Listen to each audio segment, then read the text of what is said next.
نحمده ونصلي على رسوله الكريم بسم اللہ الرحمن الرحیم۔ زہد نبوی صلی اللہ علیہ وآلہ وسلم اپنے اور اپنے خاص متعلقین کے لیے رسول اللہ صلی اللہ علیہ وسلم کی فکر پسندی۔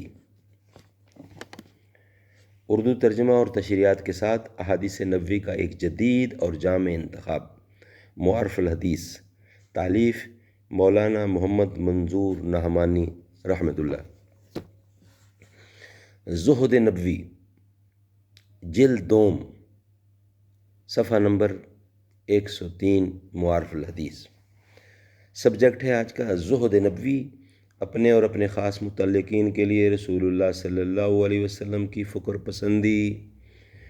قال النبی صلی اللہ علیہ وآلہ وسلم،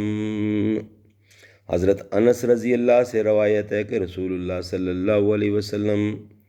اللہ تعالیٰ سے دعا کرتے تھے کہ اے اللہ مجھے مسکینی کی حالت میں زندہ رکھ اور مسکینی کی حالت میں دنیا سے اٹھا اور مسکینوں کے گروہ میں میرا حشر فرما۔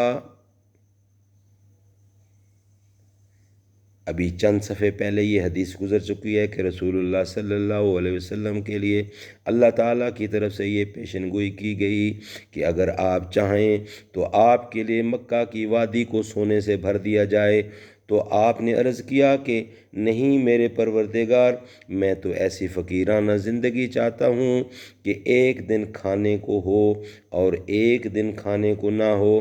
رسول اللہ صلی اللہ علیہ وسلم نے سوچ سمجھ کر اپنے لیے فقیرانہ زندگی کو پسند فرمایا تھا، اور یہی آپ کی حقیقت شناس مبارک طبیعت کا بھی میلان تھا، اور اس میں کوئی شبہ نہیں کہ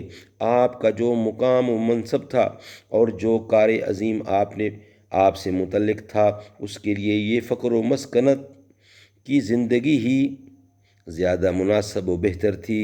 اور اگر اللہ تعالیٰ قناعت و طمانینت اور رضا و تسلیم نصیب فرمائے تو بندوں کے لیے عام طور سے بھی دینی اور آخرتی نقطہ نظر سے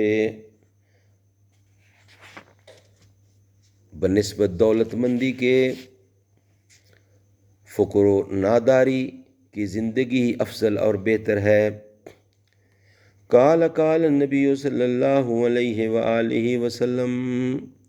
حضرت ابو ہریرہ رضی اللہ سے روایت ہے کہ رسول اللہ صلی اللہ علیہ وسلم نے اللہ تعالیٰ سے دعا کی کہ اے اللہ محمد کے متعلقین کی روزی میں بس بقدر کفاف ہو۔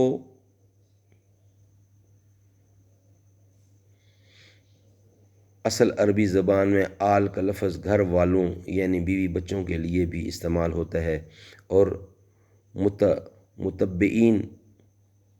کے لیے بھی، لیکن اس دعا میں بظاہر آپ کی مراد آپ کے گھر والے ہی ہیں، اسی لیے ہم نے اس کا ترجمہ متعلقین سے کیا ہے۔ قوت اور کفاف دونوں کا مطلب قریب یہی ہے کہ روزی بس اتنی ہو کہ زندگی کا نظام چلتا رہے، نہ اتنی تنگی ہو کہ فاقہ زدگی اور پریشان